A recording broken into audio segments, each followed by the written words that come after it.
ઉપલેટામાં આંગણવાડી કર્મચારી તથા આશા વર્કર બહેનો દ્વારા 2024-25ના બજેટ મુદ્દે મામલતદારને આવેદનપત્ર આપવામાં આવ્યું। રાજકોટ જિલ્લાની વાત કરીએ તો રાજકોટ જિલ્લાના ઉપલેટામાં આંગણવાડી કર્મચારી અને આશા વર્કર ફેણિયલેટ કર્મચારીઓ વર્ષોથી કામની જવાબદારી નિભાવતા આવે છે, ત્યારે અનેક ક્ષેત્ર ઉપરાંત રાષ્ટ્રીય સેવાઓની પણ ફરજ બજાવતા હોય છે। તો વર્તમાન સમયમાં તેમના પરિવાર કુટુંબનું ગુજરાન ચલાવવા પૂરતું પણ વેતન મળતું નથી અને તેમના દ્વારા વારંવાર પગાર વધારા, પેન્શન, ગ્રેચ્યુટી તેમજ પ્રોવિડન્ટ ફંડના લાભ આપવા માંગ કરવામાં આવતી હોય છે। આ અંતર્ગત 2024-25ના રાષ્ટ્રીય બજેટમાં લાભ અંગે સરકાર બજેટમાં નાણાંની જોગવાઈ કરશે એવી આશા રાખી હતી, પરંતુ સરકારે તેઓની સેવા અને કામગીરીને ધ્યાને લીધેલ નથી।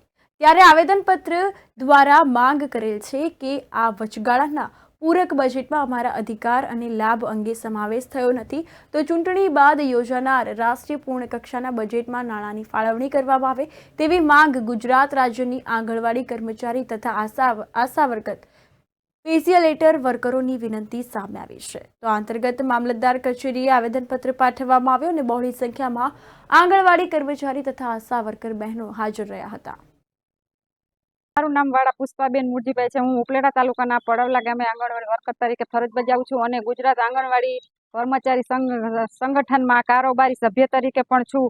આજે અમારી એવી માંગણી છે કે જે સરકારે 2024-25નું બજેટ બહાર પાડેલ છે, એમાં અમારો આંગણવાડી વર્કરનો કોઈ પણ જાતનો ઉલ્લેખ કે કોઈ પણ જાતનું વેતનમાં વધારો અમારો કરેલ નથી।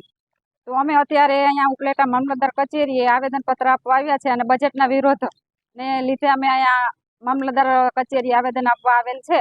તો સરકારને અમારી એટલી જ છે વિનંતી કે અમારા વેતનમાં વધારો કરે અને અમને કાયમી કરે, અમારો પીએફ આપવામાં આવે, ગ્રેચ્યુટી અમને મળે, વય મર્યાદામાં વધારો કરે। અમારી ઘણી બધી માંગણીઓ છે। આની પહેલા પણ અમે ઘણા બધા કાર્યક્રમો કરેલા છે, પણ સરકારને કાંઈ અમારું કોઈ સાંભળવા માંગતું જ નથી।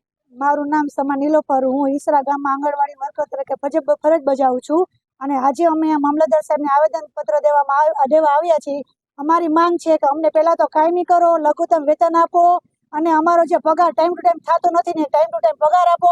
અમે કાયમી ઘણે ટાઈમથી અમે રેલી હડતાલો કરીએ છીએ, પણ સરકાર અમારું કંઈ સાંભળતી નથી। જો આવું સાંભળવામાં નહીં આવે તો આગળ જતા અમે આંગણવાડી તાળા આપશું ને વધારેમાં વધારે રેલી કરશું।